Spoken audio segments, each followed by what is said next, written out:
I think the signal there was that he's still willing to have these discussions and to see what the United States might offer. Nor did we see any willingness on the part of the North to take steps beyond the ones they've already taken. They have an incentive to put a positive spin on what North Korea says to get the ball rolling forward on denuclearization talks. There was very little permanent harm done to the North Korean nuclear program. All of those steps are essentially reversible. So do you think the United States will actually sign that declaration? I'm worried, very worried about that. I think that maybe the U.S. side underestimates the political significance of the declaration ending the war.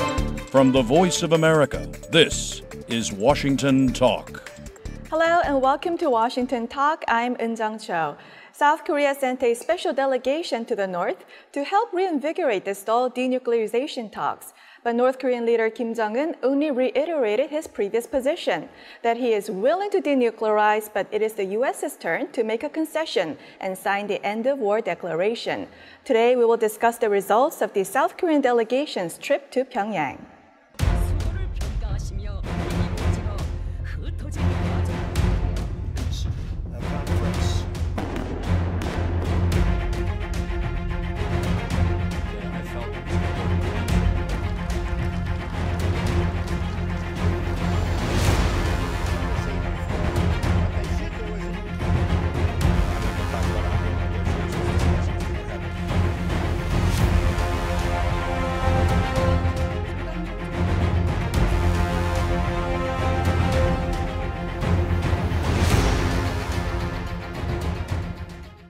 My guest today, Professor Andrew Yeo at the Catholic University of America. Professor Yeo is also the director of the Asian Studies programs there. Also joining us today, Mr. Frank Jannuzi, president of the Mansfield Foundation and former advisor to the Senate Foreign Relations Committee. Welcome to the program. Good to be here. Thank you for having us. Chairman Kim said that he wants to denuclearize during President Trump's first term in office, but National Security Advisor John Bolton recently said that Chairman Kim told President Moon of South Korea when they met at Panmunjom for the Inter-Korean Summit that he will denuclearize within 1 year. So is now North Korea backtracking on its commitment? I think it's hard to backtrack from a commitment that was never really made. The North Koreans have repeatedly said that they aspire to live on a nuclear-free Korean peninsula. They want a denuclearized North and South Korea, but they've been very vague about timelines, about what denuclearization really means. And so I don't see this as backtracking so much as the North still refusing to be pinned down, either on a timeline or on the really difficult first concrete steps toward denuclearization. And it's pretty clear that they now think they've done enough of the preliminaries, and it's the U.S. turn to move next. Mm-hmm. Andrew? Right, I almost believed it was Bolton's interpretation that perhaps the North Koreans would denuclearize within 1 year, and it seems almost nonsensical to believe that. So they haven't really backtracked if that commitment wasn't made. I think North Korea still wants to engage, wants to discuss denuclearization, so they haven't backtracked on that end. I think what is of concern is whether it goes back to this idea of whether North Korea is serious or not about really giving up its nuclear weapons. Mm-hmm. So just to clarify what Ambassador Bolton said, that 1 year mark, that was what South Korean officials told Ambassador Bolton. So is South Korea sugarcoating North Korea's messages and exaggerating North Korea's intentions, do you think? They have an incentive to put a positive spin on what North Korea says to get the ball rolling forward on denuclearization talks. But I don't know, because we weren't privy to those discussions, and it's more of a he said, she said, and we're getting the information from the U.S. side that this is what the South Koreans say. So I can't really speak for that, but I do know that for the South Korean government, they would want to put North Korea's message in a more positive light to the United States. Yeah, if we're not in the room, we really can't decide, who's telling the truth or spinning the truth. I think the North Koreans probably did indicate to the South, hey, look, once we make a decision, we could do it quickly. And the South Koreans probably took that message and brought it back to America saying, good news, the North Koreans could denuclearize in 1 year. But I don't think that was ever a concrete plan, and most of the technical experts that I know who have studied the problem in detail, like Dr. Siegfried Hecker from Los Alamos Nuclear Laboratories, they believe that even if the North Koreans are cooperating fully, Denuclearization is a multi-year effort, 5, 6, 10 years to go from where we are today to a denuclearized Korean peninsula.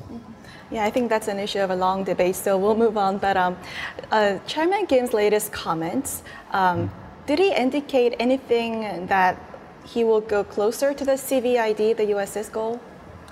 I don't think so. When the statement that I saw from the National Security Council Chairman, Chung Eui-young, it didn't seem that he was making any more concrete steps. I think the signal there was that he's still willing to have these discussions and to see what the United States might offer, but there wasn't anything more concrete, in my opinion. I think there was, as Andrew said, there was this reaffirmation that yes, the North has not abandoned the goal of denuclearization, and they still have faith in President Trump and his commitment.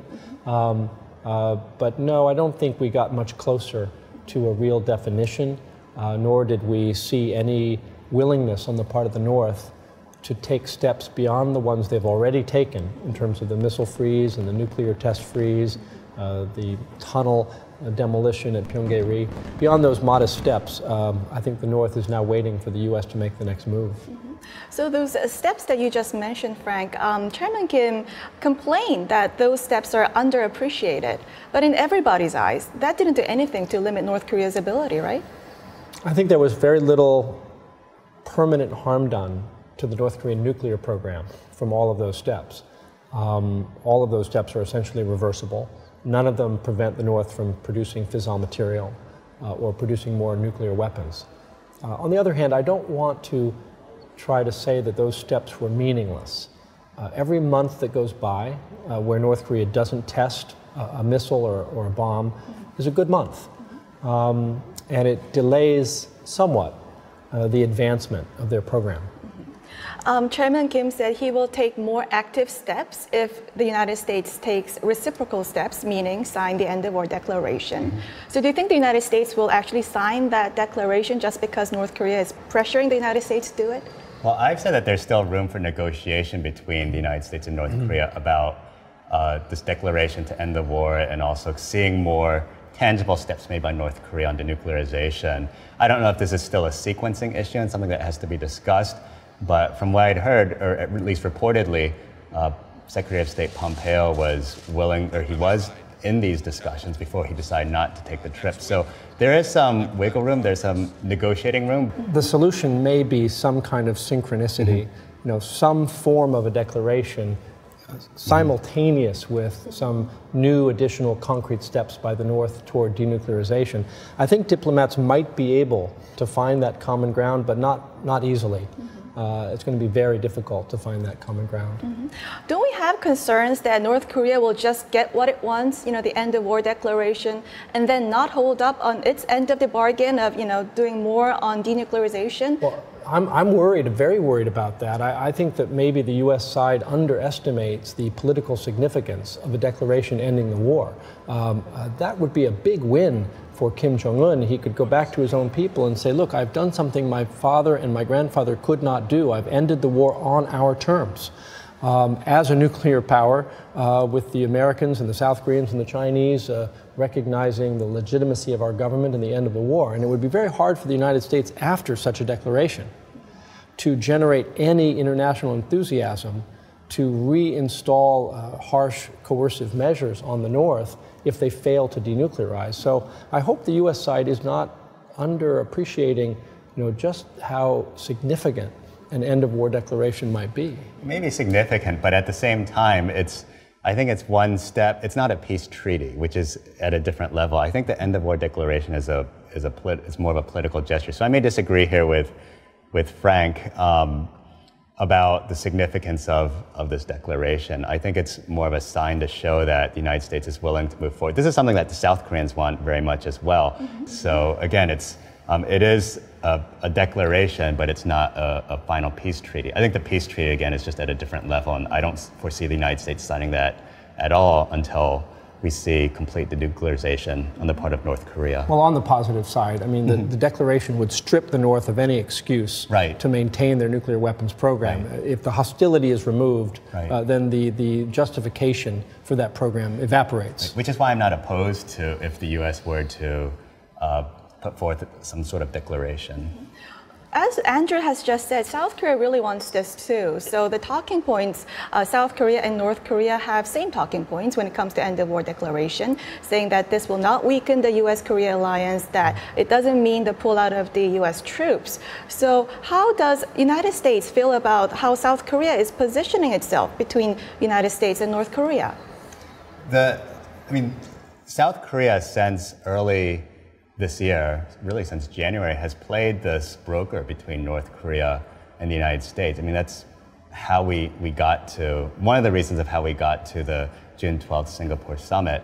So they've been playing this middle role. There are some questions of whether South Korea is being played by the North Koreans, they're being had, but for the US, I think that they recognize South Korea has a significant interest at stake because it has to do with their own security. Inter-Korea relations is very important. So the US is not opposed to having this inter-Korea summit. At the same time, I think the US is worried, though, that perhaps the Moon government may move ahead of the US. And this is where even if the focus is mostly on inter-Korea dialogue, there might be concessions made that would walk back or challenge some of the sanctions that are in place by the U.S., which the U.S. still wants to keep and enforce.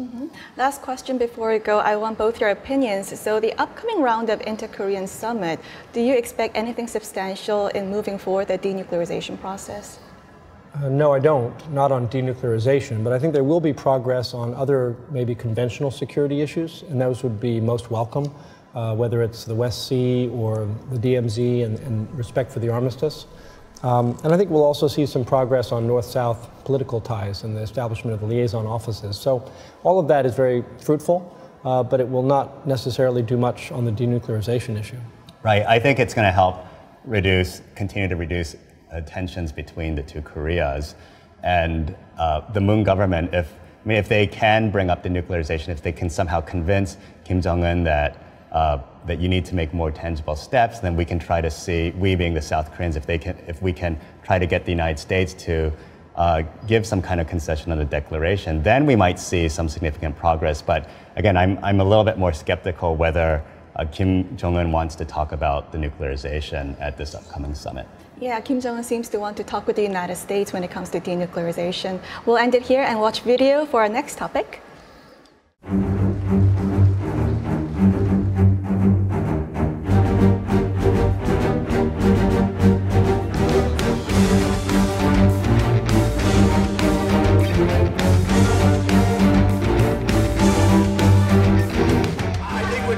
With North Korea, we'll have to say, I think part of the North Korean problem is caused by our trade disputes with China.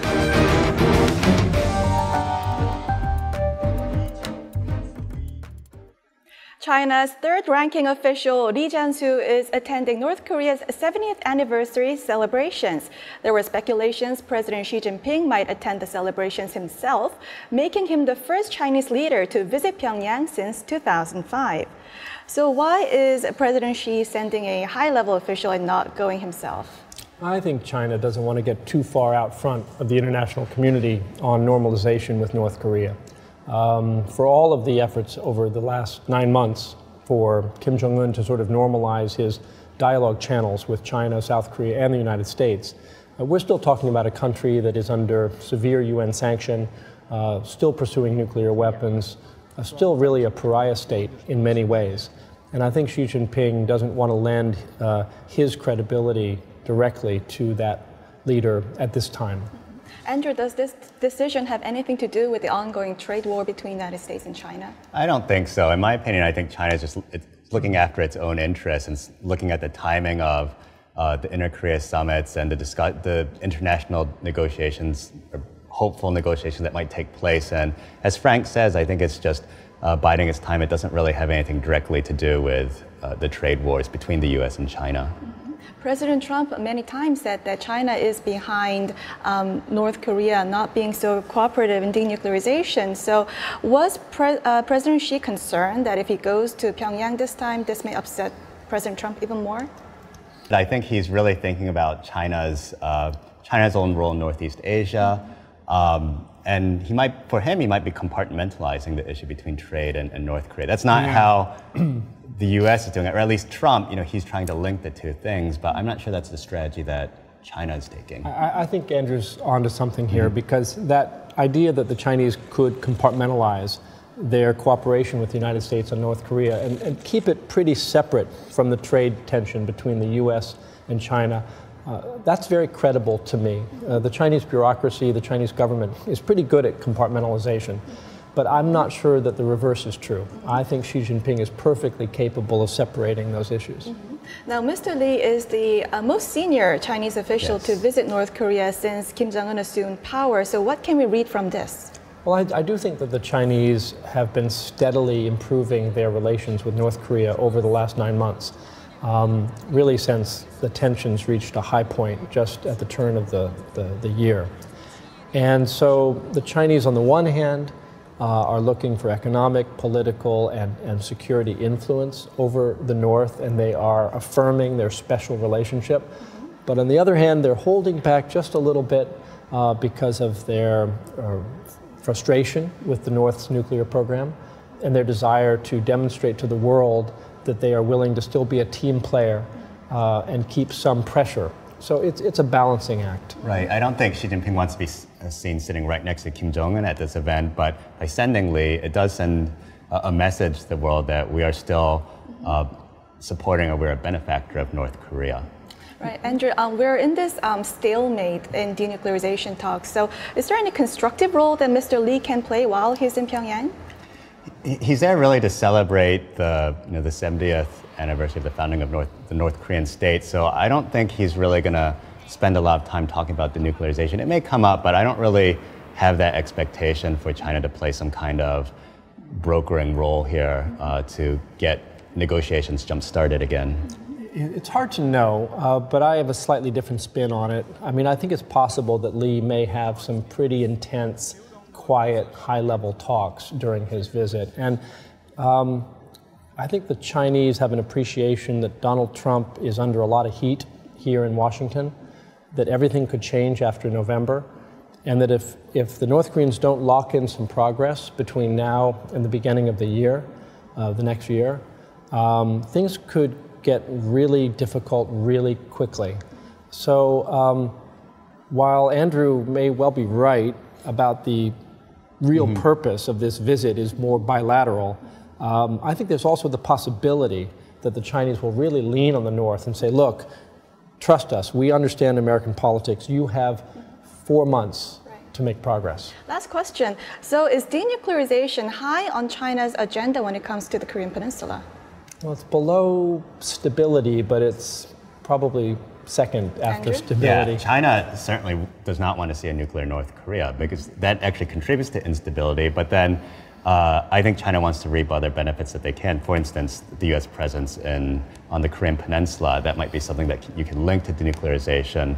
So they do care about it, but in terms of the sequencing of orders, and for now they can live, I think, with a nuclear North Korea, but they don't want this to be a permanent state. We'll end it here and move on to our next segment. Now time for the photo moment, time to look at an interesting North Korea picture. Today we have a photo of an ice cream that is made after the North Korean leader Kim Jong-un. A Chinese ice cream maker developed this product named Jinsanpang, a nickname Chinese people call Chairman Kim. Andrew?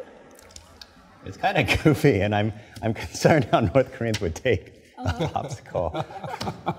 It does really look funny, so I have to admit. But the hair has got a Trump quality to it. Yeah, actually I didn't notice. It's more that. of a hybrid. It could be a little bit of. It looks more like South Korean singer Psy. Psy, yeah. It is quite funny eating a popsicle of Kim Jong-un, but yeah, you won't see those Trump, on the streets of Pyongyang. I think Frank's really astute here, though. The hair is this a fusion of Kim Jong-un with the Trump hairstyle, portending maybe another meeting? Who knows? Frank, you want to add?